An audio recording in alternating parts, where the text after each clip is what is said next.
All right, welcome to the Real Estate Happy Hour. We are back again, and we're a little bit early this week, so hopefully you guys can adjust to that. Plus, we've got such an audience out there on the replays of the podcast. It doesn't matter when we go. It doesn't matter when we go, and plus you're from Eastern Time, so hey. Yeah, we're kind of a big deal no matter how you look at it. Absolutely. A little funky Cold Medina going on. Takes you back, huh? Tone Loc. Old school. Hey, that dude had it going down, didn't he? What is Tone Loc doing nowadays, huh? Who knows? Spending all that money. Well, man, today we're going to have a little talk about some Christmas tree shortage, huh? Hey, isn't that the craziest story? I mean, who knew? You know, we talk every week about the housing crisis, not just the housing crisis, the financial crisis of 2008. Story out there talking about why right now, in 2018, there is a shortage of real Christmas trees and a rise in the number of artificial Christmas trees, and it all relates back to the financial crisis. And that's because people didn't replant enough during that time. They didn't have the money. The farmers couldn't have access to money. They didn't have certain things, and people weren't buying. On the flip side of that, people weren't buying as much. And so there's a 10-year gestation period for these trees.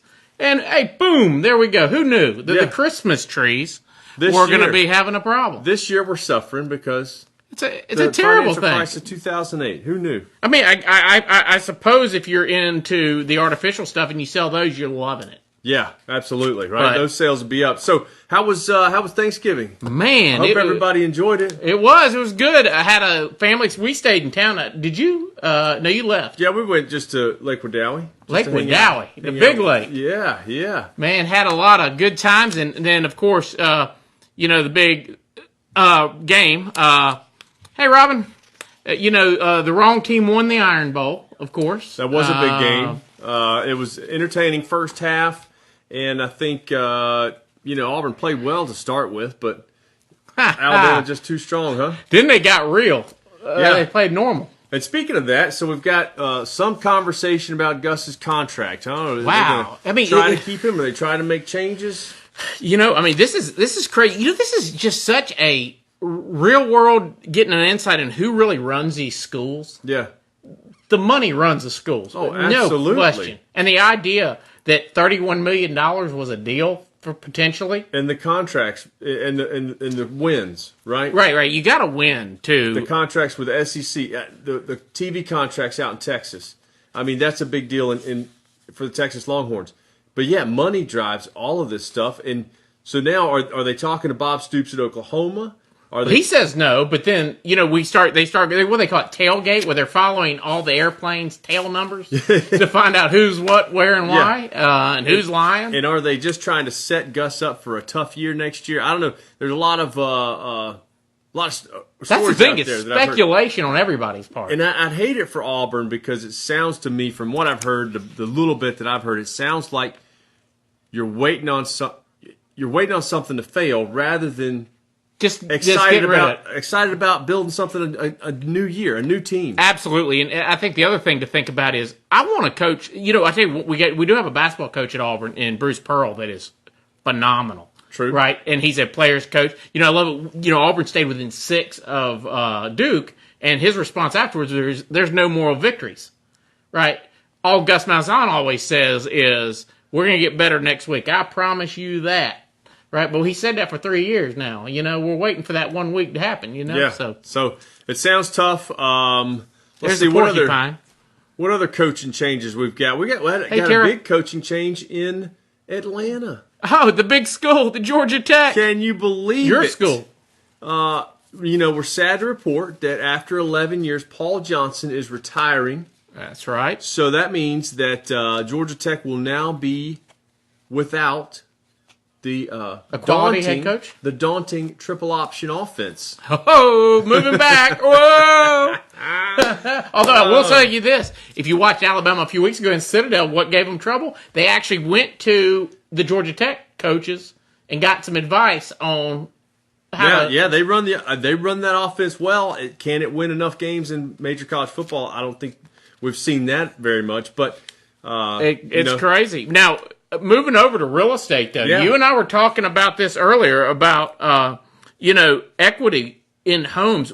Almost 50% of homes in America now have more than 50% equity in them. That's a big number. But you think about it, we came out of a tough period, 2008, 2009, when we had a lot of problems, a lot of foreclosures, a lot of repurchasing. So we've been 10 years past that. So people that have been in their house that whole time have been making payments, right? Right. Well, the very fact that 30% of all homeowners in America don't even have a mortgage at all. Yeah. Right? So that is a massive number in my head. I guess I've always just run with the idea that it was a lot less than that. I mean, and then beyond that, about 17.9%. That's how we get to these numbers is then we take the number of people with a mortgage. Right. That do have a mortgage, and then how many of those are under 50%, and that's about 18% of those with a mortgage are under 50%. So then you end up close to 50%. But, wow, interesting number out there because I think a lot of folks, that's one reason why we're not 2008 again. Yeah, and I think the banks are not as interested in the equity lines and those second mortgages. They made a lot of changes, even the tax write-offs. Hold on, you're telling me y'all are helping? Y'all are preventing us from making mistakes on our own. Well, no, what I'm saying, and the reason why these changes happen is because banks lost money on them. Oh, it's not about. I didn't think of that too. Flip side of that. You believe what you want, but it's not about them wanting to make the right decision.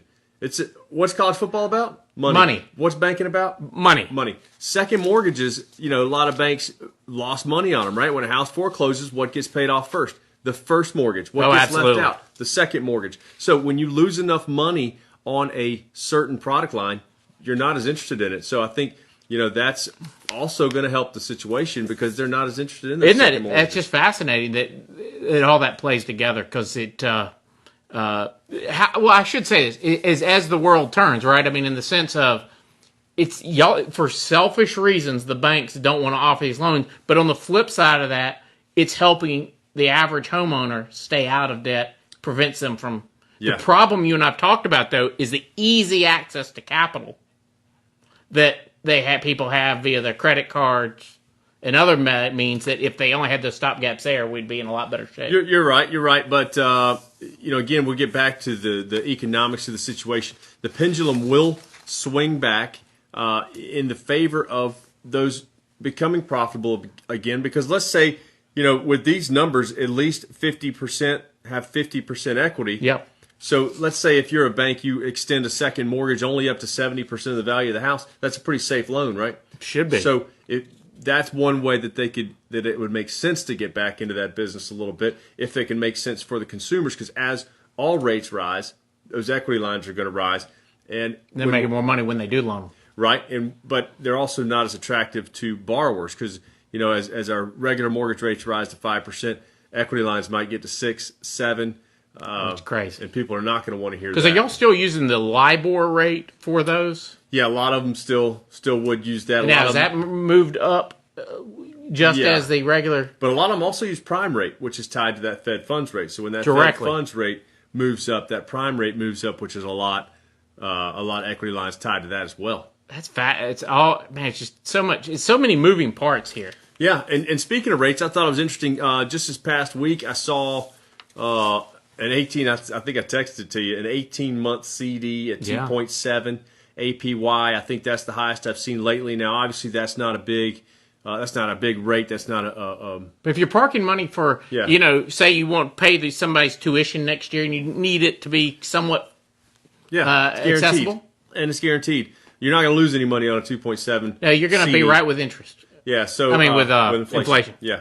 So it's just interesting that those rates are moving up, that you're going to see that. They're going to work together with mortgage rates. So these investment rates are going to move up. But also along the lines of current interest rates, unchanged this past week, still 30-year fixed average on Freddie Mac Mortgage Market Survey, 4.81% on a 30-year.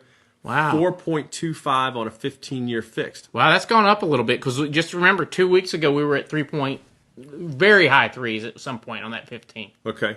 I mean, I think. You wouldn't know because you were in on a boat. Yeah, I wasn't here a couple weeks ago, but I know last week they were the same. So, we were doing this while you were gone. I mean, that's what's crazy about this market. We went up, and then I remember David saying we're probably not going to get to. We probably will be going to 5.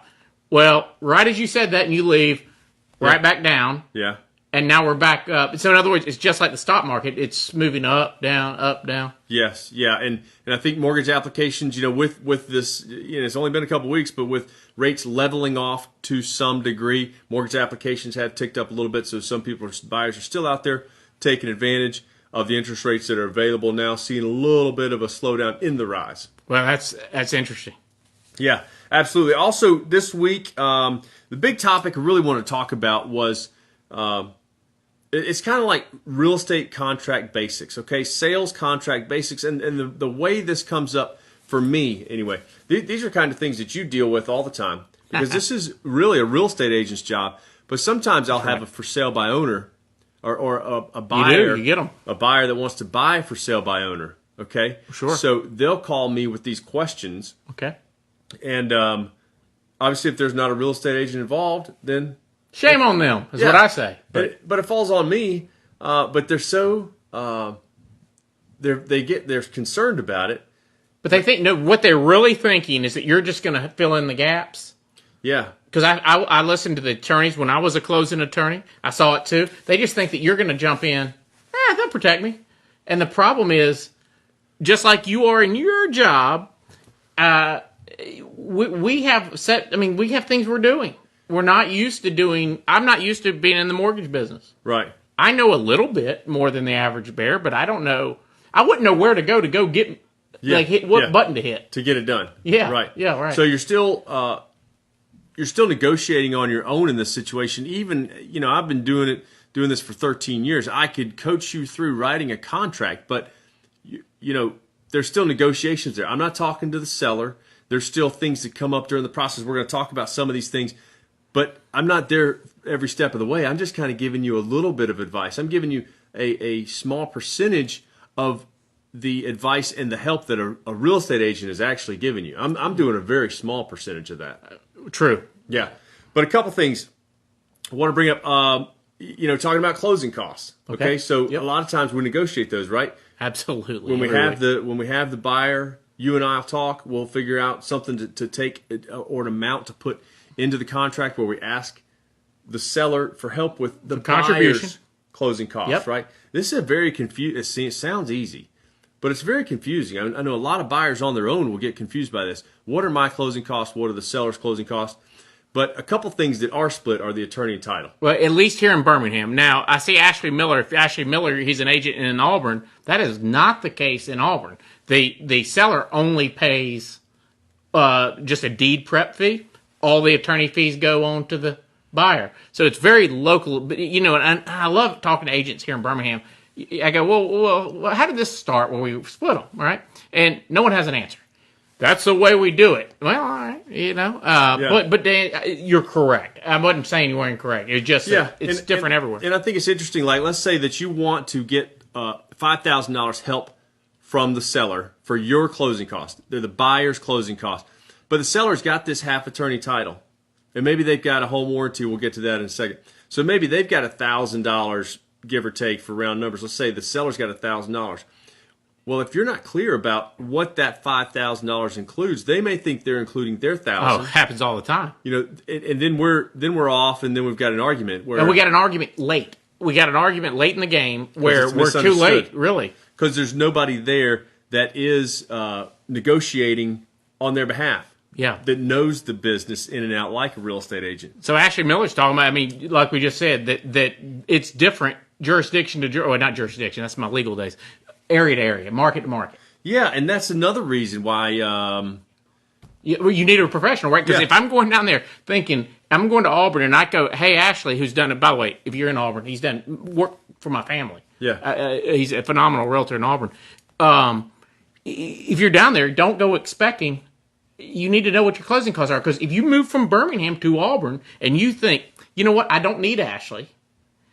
I know everything there is to know. Yeah. I know that I split attorney title. Yeah. Guess what? You just, as a buyer, you just doubled your bill and you didn't even see it coming, and you didn't know how much to ask for, because a lot of times you might still use David up here, and David doesn't know what those customs are in Auburn. Yeah, because we can do the loan in Auburn, but we're not real estate agents, so we don't write contracts in Auburn. Absolutely. And talking about this too, as a buyer, when you're going out there and you're asking for these closing costs, the reason you work directly with the lender and you kind of say, he says, well, it'll be around $5,800.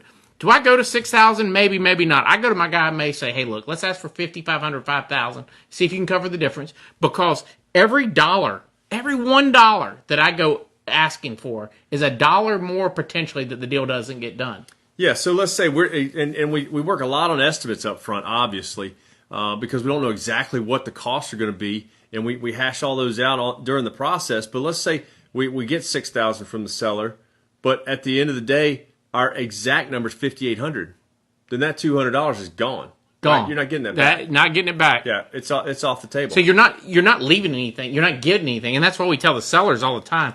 Because we see it occasionally. You've seen it. I mean, these buyers will come in asking on our listings for $10,000 in closing cost assistance. Well, I don't know what loan they're getting, but whatever it is not going to happen. Where you're going to have $10,000 on a $140,000 house, just not going to happen. Yeah, and that's another thing. And the lender's not going to allow it too. Folks, remember this.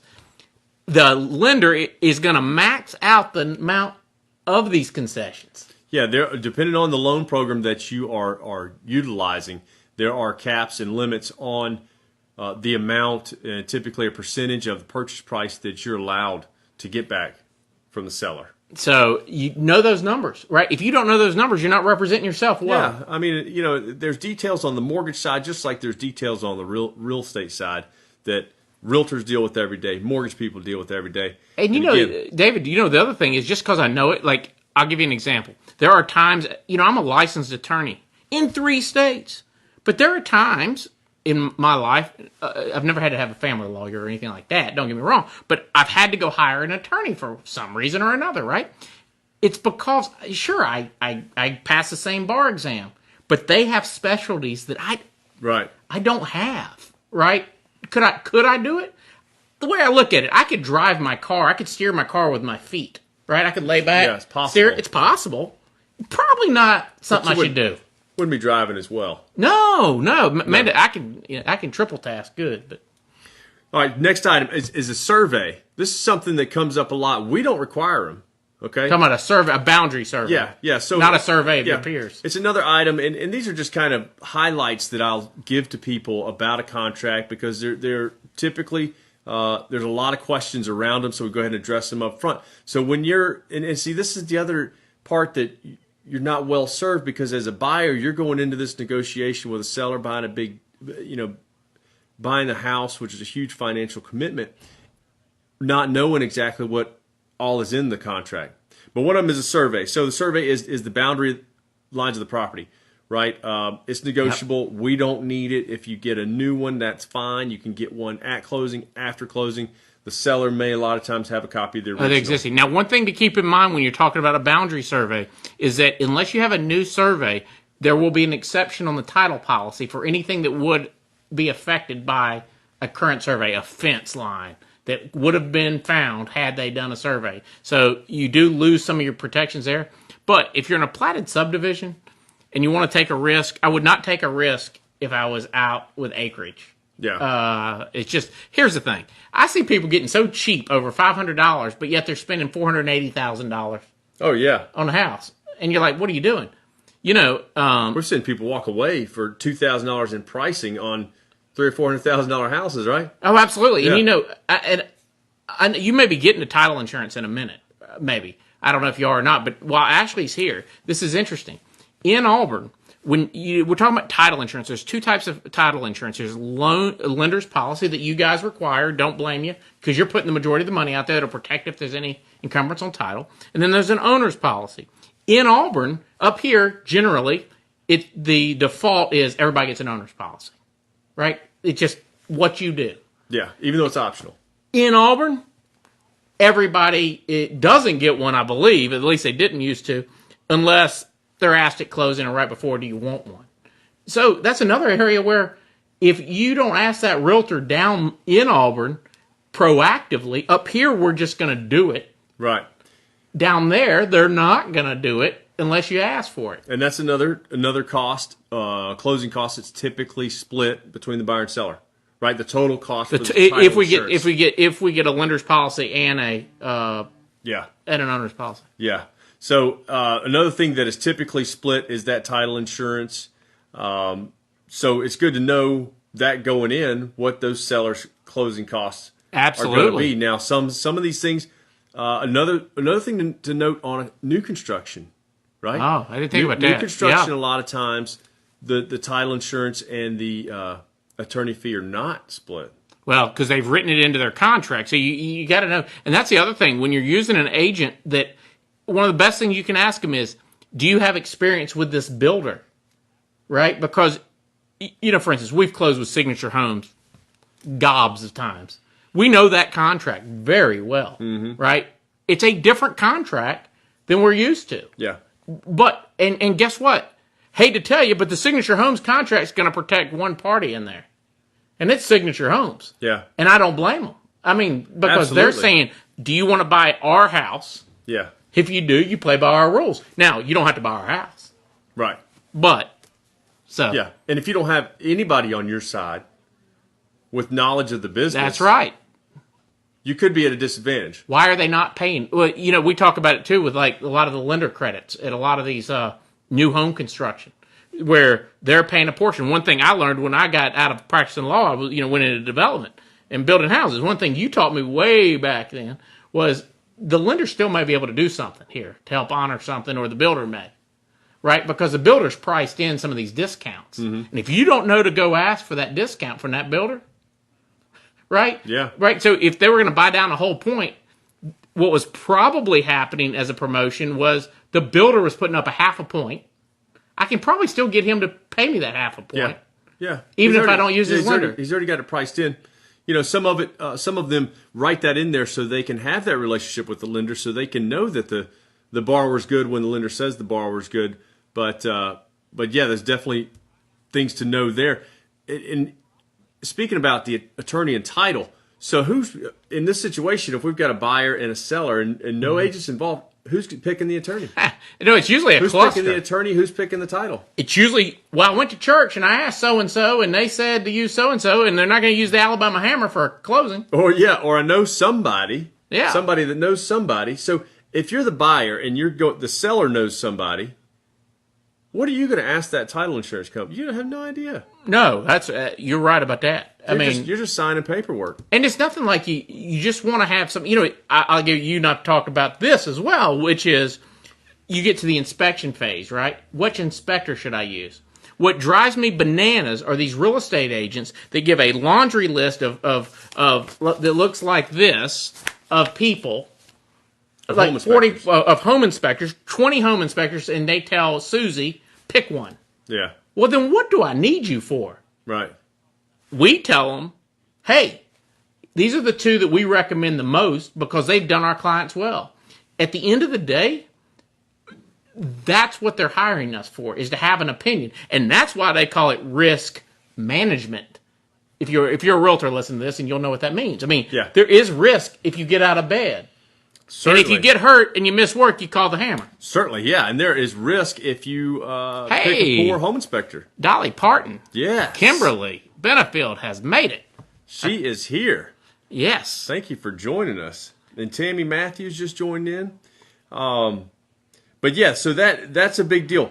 Another item, don't see a whole lot of mistakes here, but prorations. Okay, prorations on the taxes, the property taxes, just something to understand. Buying the house, we're going to settle all the taxes at closing day. So whatever the seller owed, they're going to pay him up, and then you're going to take over. HOA dues, usually. But now, here's another thing. On HOA dues, if you haven't told the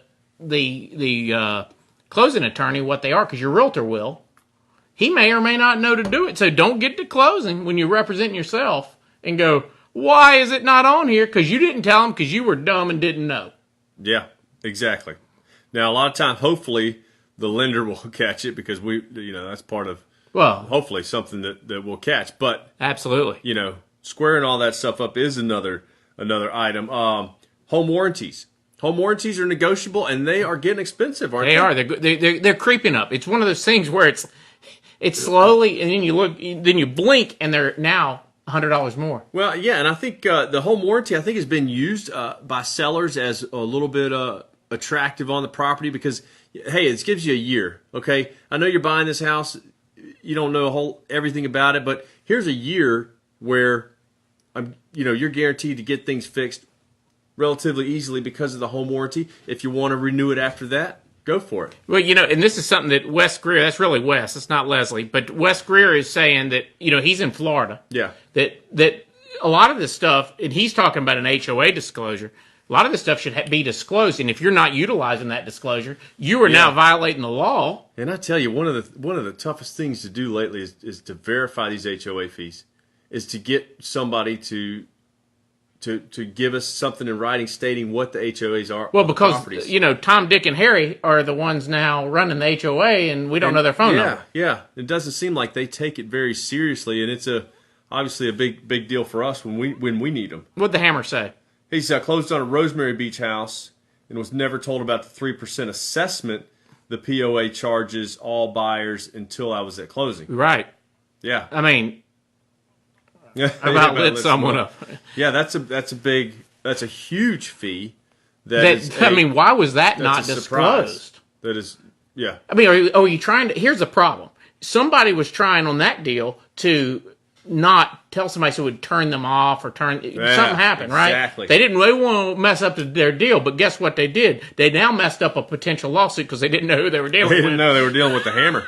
And speaking of surprises and expenses is redemption bond. I don't want to get too far off this topic. Well, explain what a redemption bond is. A redemption bond is on a foreclosure if you're still in the right of redemption, and there's some other caveats to it, but the seller should know one's required and should bring it up. I see this come up way too late in the game, 2-3 weeks into the process, and now we're talking about a redemption bond. And a redemption bond, what it does is it allows the title insurance company to actually issue a policy, because in Alabama we have theoretically right now still a 1-year right of redemption. Newer properties a little bit less, but let's go with the 1-year right of redemption. In other words, the buyer could come and get their house back by paying everything back and getting everything right with the bank. They could come get it even from a genuine buyer, and that right of redemption bond covers the lender. And so the lender's, it doesn't really cover the lender. It covers the title insurance, which title insurance is required by that lender, so you can't buy the house without the title insurance. Yeah, you're going to have to if you redeem the property, you're going to have to come back and make the lender whole for what the lender is carrying on the property. Absolutely. And it's 1% of the purchase price, which is an expensive fee. We deal with, percentages all the time on these purchase prices. It's like Mike Slocum's talking about 3%, and I'm assuming this is on the $3 million house. You're talking about the 3% of the $3 million. That's a huge number, and that's a big surprise, and that's what it reminded me of the redemption bond. I mean, it's something that should have been covered at the time, yeah. And it goes back to what Wes Greer's saying of a disclosure, because that should be in hand prior to even remotely getting the final HUD out. Yeah, and I'm telling you, we're in the business of no surprises, okay? We want to have these conversations up front before or right at contract so the buyer knows everything going on. The buyer good or bad? The buyer doesn't want to walk into a 1% or a 3% surprise fee. 3%. At closing. What's that amount? What's that? Does that be $30,000? Right? Right? No. Good bit more than that. Oh, it is? Sorry. Yeah. Whoops. A lot. 300 out there? I don't know. Big number. I didn't go to Georgia Tech. You did. So nobody wants to walk in on that. So anyway, next one is we talked a little bit about home inspection. So, around the home inspection, you not only have picking the home inspector, but you've got repair requests. Yeah, $90,000. In Florida, these disclosures are required with the purchase agreement. Okay. Yeah, so see, right. So that's a good point, because if you go and you Google, in his case, Florida real estate contract, I guarantee you what you're going to find is not every addendum that goes with it. It's going to be the bare bones contract. Yeah. And you think, man, I've covered everything I got. Only problem is under Florida, in that case, real estate law, and what now every lender is going to say we require is not going to be in there. Yeah, and along those same lines, anything specific to the property. You're talking about specific to the area. Realtors are going to know that. Realtors are going to know to ask questions specific to the property, like septic tank inspections, things like that the seller may or may not offer that information to you. Right. So if you go into that without somebody. But that brings up the home inspection. The home inspection is a huge And sometimes one of the biggest reasons I'll push people to a real estate agent is because if anything comes up in that home inspection, you're going to go negotiate repairs with the seller. Well, we're going to talk about it because we need to decide what's important. That's a tough part of the process, isn't it? Absolutely. It's a pivotal moment because we have got to. I tell the sellers, look, we need to fix anything. If you stayed in the house, it was dangerous, it was hazardous, it was electrical, plumbing, those type of things need to be fixed. But if it's merely cosmetic and you're trying to change the house, because remember, when a buyer's buying that house, they're writing a contract as they saw it on that day that they were looking at it. I think that this is not a time to rebuild the house. Yeah. Lead-based paint. Talking about lead-based paint, I mean, right, that's another one that's federally required. That's a federal government that if you're on your own and you sell as a home seller and you don't offer that lead-based paint disclosure, now I think it's kind of silly now. Yeah. Because if anybody hadn't painted over that lead-based paint by now, and then, I mean, because you remember, they're afraid you're going to eat it. Because I always had a problem eating paint. Yeah. But it doesn't matter if I think paying taxes is silly, but I got to do it. But that's part of living here, huh? Yeah. So next section that I usually highlight is the termite. That's pretty standard. You guys require this. A wood infestation report. A lot of times we don't require it, but there are certain loans and sometimes maybe FHA loans in certain areas of the country because of the termite. We have a lot of termites here. Yeah. So sometimes FHA loans in areas like this require it, but sometimes on other loans we don't require it. But it's always good, right, to have it looked into. Look, it's cheap a small now. expense. It's $300. We have a deal with a local company here. $300. We get a wood infestation report and a bond. Yeah. Easy. Yeah. Very good idea to do it. But another section that we need to highlight. We talked a little bit about this selection of the attorney. Who's going to pick the attorney? The attorney. A lot of times the attorney will do title, so that's a big deal. And the last one that comes up is earnest money. Where's that check go? Yeah, well, earnest money, and that's a big one because so much of the earnest money, if a buyer does not necessarily trust a home buyer, a home seller, to hold money that is really theirs. Because remember, earnest money is still the buyer's until something is done with it. Is it returned to the buyer? Is it closed on, or is it sent to a court? Yeah, so if, let's say you back out after home inspection because y'all are arguing over a roof. Yeah, that's right? a big one. So you guys are arguing on a roof. Absolutely. And now the contract, you back out, and the contract is canceled on bad terms. We got a bad attitude between each other, right? Bad attitude. Who do you want holding the earnest money check? The seller that may have spent it. That now you're arguing with, or a neutral attorney? Well, I would say this, that if you really want protection, this is one area where I say you want an agent because I assume in Florida it's the same, but in Alabama it's governed under, you want to be under license law, you want to be under the law pertaining to contracts and real estate earnest money. It has its own separate law. In other words, we have protections in there. That's one reason why we have pushed back against these builders holding the money, right? Because we don't have the same protections. The consumer doesn't, because we're instructed by the real estate commissions. We only have 3 options. You give it to the court, you close on the house, or they mutually agree. Mm-hmm. There's no other things. If you give it to that seller, it doesn't, and just so you know, it doesn't matter what's in that contract, because the law supersedes anything in that contract, right? See you, Slocum. He's going to see Bob Stoops in Oklahoma. Yeah. I bet you are. Tell him to come on down to Yeah, Auburn. please come. But yeah, so that's it on that. So moving on, I wanted to, we got the stock section. Hey, excited. Stock time. So, Wes Greer, listen up. So listen, read an article in Money Magazine this month. Actually, just read it recently. So right now, it's harder to find bargains in this market. Okay, this is how it's talking about bargains in the stock market. Yeah, bargains in the stock market because the economy is on a tear. So stocks are doing well, which means a lot of people are buying them, which means the prices are higher.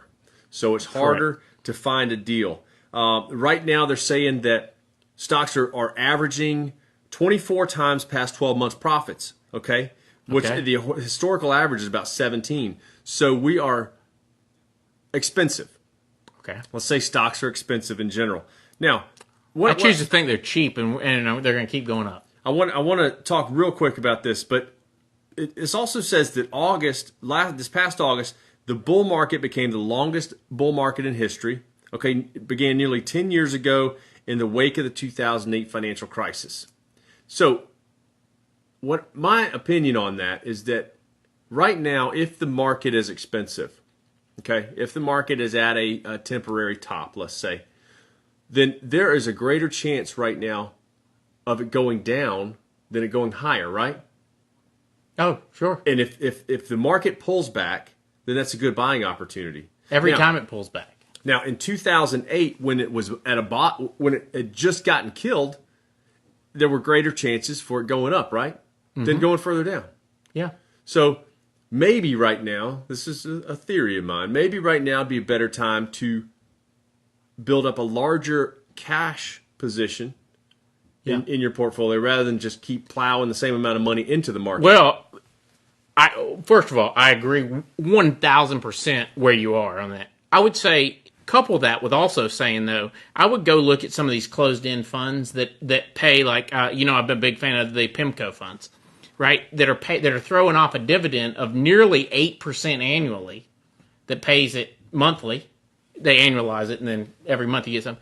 Because, I got one, I looked the other day, when we erased the year's gains, I was still up 8%, right, because of that dividend. In other words, I'm not so sure that that's not also a play to take. If you want to go half into cash, I still want money invested in the market. Yeah, and so what I'm saying, and I know we've said it many times, that investing in the market is about time, not timing. And here I am talking about timing. Wow. Okay, so that's where dollar cost averaging comes in, though. So you got to kind of do this on your own. You got to do your own homework, make your own decisions, obviously. But I'm just saying that right now may be a better idea to build up more cash. So let's say if you had intentions to put $5,000 in the market every month. Wow. So kind of like Wes Greer here. Right? So rather than doing that, maybe putting $3,000 in cash, $2,000 in the market. Well, that's all I'm saying. Well, I've been putting, just in case, folks ask me all the time, where are you parking money? Marcus Bank is one. Capital One. I like diversifying because they have good bonuses. Like Discover Bank, great bonus there. They give me $200 for just shifting money over there, but they're paying a 2%, 2.1%. Yeah. Right? So find these banks, online banks. He said he's paying $10,000 a month. There you go. That's good. Yeah, so I mean, it's just an idea. Could be way off, but I think, I go back to, I remember what happened in 2008, 2009, and what rings to me, and this is an extreme example, was the cash that Warren Buffett plowed into GE and AIG, and he made an absolute killing. Yeah, but let's talk about this too. You did not say sell your positions. No. That is a crucial part of this whole process. That you're invested in Netflix. I know that, right? You're not going to sell your position in Netflix because Netflix is a solid company. Yeah, the other thing to think, that's a whole other conversation. The other thing to think about is you got capital gains on that if you sell. If you sell a winner right now, you're going to get hit again. Not only are you going to miss future gains, but you're going to pay cap gains, right? So I think just building up a cash position still maybe. So when the market does pull back, you can put more in. Well, and if you go look at, if you're in your 401k, you're in a retirement account of some kind, and you're putting, we put in every week, we're buying in Amanda's 401k, every paycheck, a certain amount taken out. Well, even though we've been putting in good funds, we've bought one fund I love, which is TRBCX, T. Rowe Price Blue Chip Fund. Great stock fund, one of the best. The thing is, it's ranged from $100 a share to $115. We've bought probably at every one of those numbers this year. So what did that do? That allowed me to dollar cost average down, and in 10 years, it won't make a hill of beans difference, really, other than the fact of I made a little bit of extra money because it pulled back and I bought. Yeah, and in 10 years, what I'm telling you may not amount to much of a difference either, but it's just something to think about. So I wanted to bring up a couple of these stocks that I pulled out of Money Magazine. Hey, I love this one. Some good buys right now. They're trying to find some good buys. This is a good one. Anheuser-Busch, symbol BUD right now, $77 a share. So Anheuser-Busch, okay, a couple things that I picked out of this interesting. Brazil is the second largest market. I just think that's interesting to me for some reason. They're topless and they like beer. That's right. Now, they're losing share right now to craft beers. They just bought SAB Miller, which had a lot of debt, but they acquired another beer brand. They're a cheaper beer company. I think when and if economies turn, right? People love beer. They're gonna drink beer, but they're gonna shift their purchasing to cheaper beers. The craft beers are gonna suffer when the economy turns, right? Well, it turns bad. Yeah. Oh, yeah, Bud is still gonna sell beer. Bud has always sold, and it will continue. The craft beers will struggle. So that was interesting. BlackRock, BLK, this one, man, $423 a share. They're an asset manager. Yep, they buy a ton of housing. Yeah, and investors pulled out a net $3.1 billion. I think it was this third quarter of this year. Okay, it was the first net outflow since 2015. So along the same lines of shifting money, okay, right? A little bit like we just talked about. Pulled out $3.1 billion in the third quarter. And what are they doing with that money?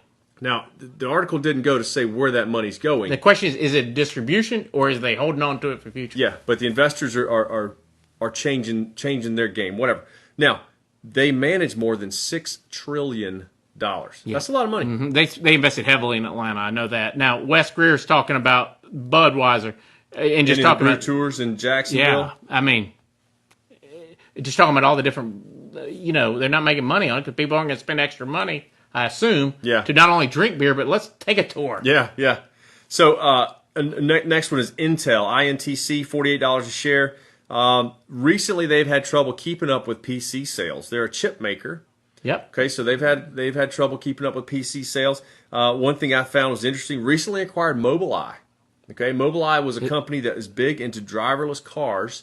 And these guys are anticipating a $3.7 billion boost to revenue by 2025. That's crazy. Yeah, so a whole nother business for Intel. Guess. Last one is Hanes Brands HBI. Hanes. Hey, yeah, underwear, Tidy right? Tidy Whities t-shirt. I'm a boxer's guy myself. $16 a share right now. Listen to this. They lost the Target contract, which you would think is a huge deal. I would think is massive. If a retailer as big as Target, you lose business with them. Man, that's only 6% of their overall revenue. Get out of town. So the article saying that there was an overreaction by investors to that. 32% of their sales are international. So where are we now? We're at $16 a share? $16 a share. Where are we looking at? Is it throwing off a dividend? I'm not sure. I didn't check that. This guy. Great question. I mean, it's a great brand. It's a great American brand. I mean, right? Yeah. It's better than the Fruit of the Loom because I always thought those dudes were creepy. The Fruit of the Loom fruit. Bit, yeah. I mean, I'm like, dude, you're near my underwear and you're a big grape walking around. I don't know. It's just weird to me. But anyway, moving on. We got our college football picks. Conference championship weekend. Auburn's. No, sorry. No, we're not. No. Not done. Georgia Tech. No, not them either. Okay. But Memphis. Memphis +3 versus UCF. Man, UCF, this is a trap game against the spread, isn't it? I hate to see Milton McKenzie go down. I think it was last week. Nasty, wasn't it? Yeah, nasty injury. Hate to see that for that guy. Had a good attitude, tough player. Really had UCF doing some great things. Obviously, the program's going to lose some steam, some momentum with his injury, but I think they're still going to win this game. Nope. +3, take Memphis. You're going to be a front line winner. Ohio State -14 versus Northwestern.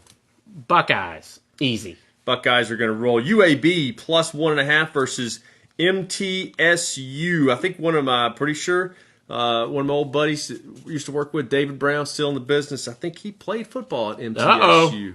So hopefully he'll get the Raiders, I think. UAB +1.5. What do you think? I am going.